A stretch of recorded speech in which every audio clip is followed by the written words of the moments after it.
Good morning बच्चों। आज हम लोग पढ़ेंगे शब्द भेद। तो बच्चों क्या करना है, सबसे पहले आप कॉपी उठाइए और जो हम परिभाषा लिखते जा रहे हैं उसको क्या कीजिए, अपने कॉपी में नोट डाउन कीजिए तथा याद कीजिए। तो आज हम लोग स्टार्ट करते हैं शब्द भेद। तो सबसे पहले यह समझेंगे कि शब्द भेद किसे कहते हैं, यानी शब्द भेद की परिभाषा बताएं।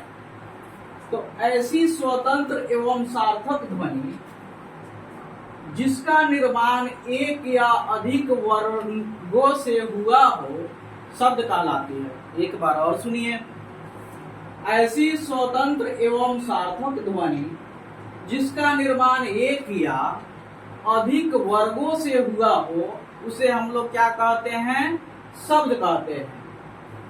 प्रयोग के आधार पर शब्द के भिन्न भिन्न जातियां होती है।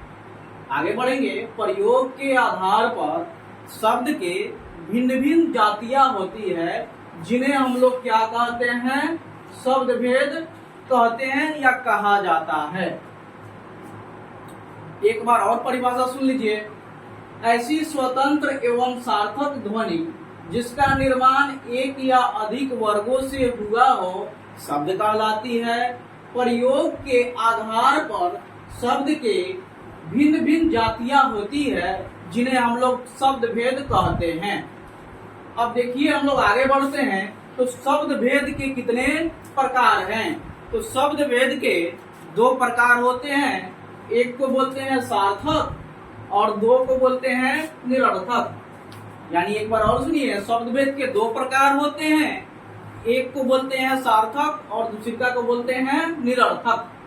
अब जो सार्थक है, सार्थक को चार भागों में विभाजित किया गया है। यानी सार्थक को हम लोग चार भागों में विभाजित करते हैं।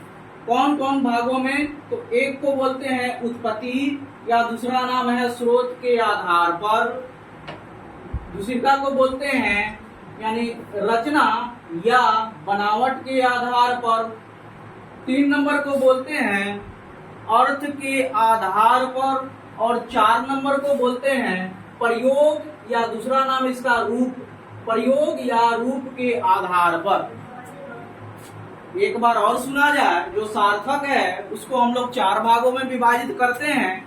एक को बोलते हैं उत्पत्ति या स्रोत के आधार पर, दूसरा को बोलते हैं रचना या बनावट के आधार पर, तीसरा को बोलते हैं अर्थ के आधार पर और चार नंबर को बोलते हैं प्रयोग या रूप के आधार पर। तो आगे हम लोग बढ़ेंगे और फर्स्ट ले लेंगे उत्पत्ति या स्रोत के आधार पर इसके कितने प्रकार होते हैं। तो उत्पत्ति या स्रोत के आधार पर शब्द के चार प्रकार होते हैं। एक को बोलेंगे तत्सम शब्द, दूसरा को बोलेंगे तद्भव, थर्ड को बोलेंगे देशज, फोर्थ को बोलेंगे विदेशज और पांचवा नंबर को बोलेंगे संकर शब्द। एक बार और सुना जाए, उत्पत्ति या स्रोत के आधार पर शब्द के पांच प्रकार होते हैं। एक को बोलते हैं तत्सम शब्द, दूसरा को बोलते हैं तद्भव शब्द, तीन नंबर को बोलते हैं देशज शब्द और चार नंबर को बोलते हैं विदेशज शब्द और पांच नंबर को बोलते हैं संकर शब्द। उसके बाद हम लोग आगे बढ़ेंगे। तो दो नंबर में जो सार्थक शब्द को तोड़ा गया है दूसरे भाग में, यानी दूसरे का भाग का नाम है रचना या बनावट के आधार पर। तो रचना या बनावट के आधार पर शब्द के कितने प्रकार होते हैं? तो यहाँ देखा जाए, रचना या बनावट के आधार पर शब्द के तीन प्रकार होते हैं। एक को बोलते हैं रूढ़, दूसरा को बोलते हैं यौगिक और तीन नंबर को बोलते हैं यौगरूढ़। एक बार और सुना जाए, रचना या बनावट के आधार पर शब्द के तीन प्रकार होते हैं। एक को बोलेंगे रूढ़, दूसरा को बोलेंगे यौगिक और तीसरा को बोलेंगे यौगरूढ़। उसके बाद हम लोग आगे बढ़ेंगे। जो यौगिक है, यौगिक उसको हम लोग चार भागों में तोड़े हैं।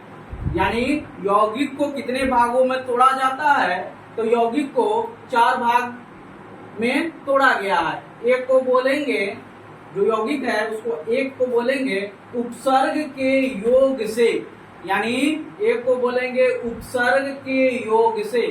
दूसरा नंबर को बोलेंगे प्रत्यय के योग से, यानी सेकेंड नंबर क्या हो जाएगा जी, प्रत्यय के योग से। जो 3 नंबर है उसको बोलेंगे उपसर्ग व प्रत्यय दोनों के योग से, उपसर्ग या प्रत्यय दोनों के योग से। और 4 नंबर को बोलेंगे शब्द के योग से। इसमें हम लोग ले लेंगे समास विधि द्वारा, यानी 4 नंबर को बोलेंगे शब्द के योग से समास विधि द्वारा। एक बार और सुना जाए, जो यौगिक है उसको हम लोग 4 भागों में तोड़े हैं, उपसर्ग के योग से, प्रत्यय के योग से, उपसर्ग और प्रत्यय इसमें दोनों के योग से, और शब्द के योग से, और इसमें समास विधि द्वारा हम लोग तोड़ेंगे। उसके बाद हम लोग आगे बढ़ेंगे और जो सार्थक शब्द का तीसरा भाग तोड़ा गया है उसको हम लोग क्या बोलते हैं बच्चों, तो अर्थ के आधार पर। तो अर्थ के आधार पर शब्द के कितने प्रकार हैं, तो अर्थ के आधार पर शब्द के 4 प्रकार होते हैं। एक को बोलते हैं एकार्थी शब्द, दूसरा को बोलते हैं अनेकार्थी, तीसरा को बोलेंगे पर्यायवाची, और चौथा को बोलेंगे विपरीतार्थक शब्द। एक बार और सुना जाए, जो अर्थ के आधार पर है उसके शब्दों को कितने भागों में तोड़ा गया है, तो उसको 4 भागों में बांटा गया है। एक को बोला जाएगा एकार्थी, दूसरा को बोला जाएगा अनेकार्थी, 3 नंबर को बोला जाएगा पर्यायवाची, और 4 नंबर को बोला जाएगा विपरीतार्थक शब्द। आगे बढ़ेंगे तो हम लोग 4 नंबर में ले लेंगे प्रयोग या रूप के आधार पर शब्द के कितने प्रकार होते हैं। यानी 4 नंबर है प्रयोग या रूप के आधार पर शब्द के कितने प्रकार हैं। तो प्रयोग या रूप के आधार पर शब्द के 2 प्रकार होते हैं।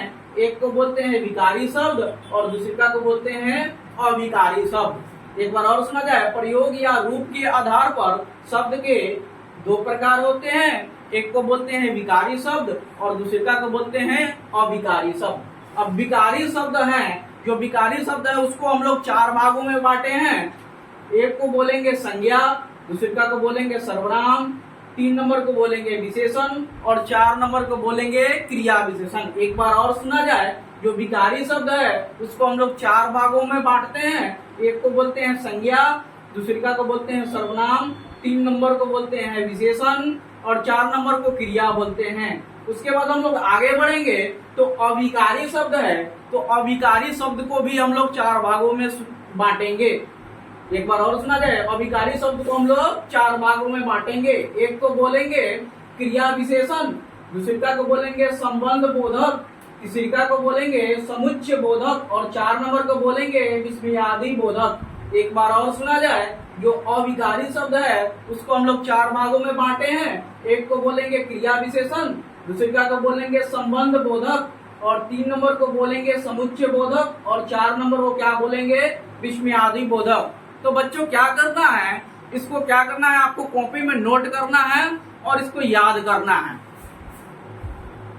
तो हम बोर्ड पर से अभी हट रहा हूं, आप लोग क्या कीजिए, इसका स्क्रीनशॉट लीजिए और अपने कॉपी में नोट कीजिए तथा याद करते रहिए। और बच्चों हंसते रहिए, मुस्कुराते रहिए। Thank you.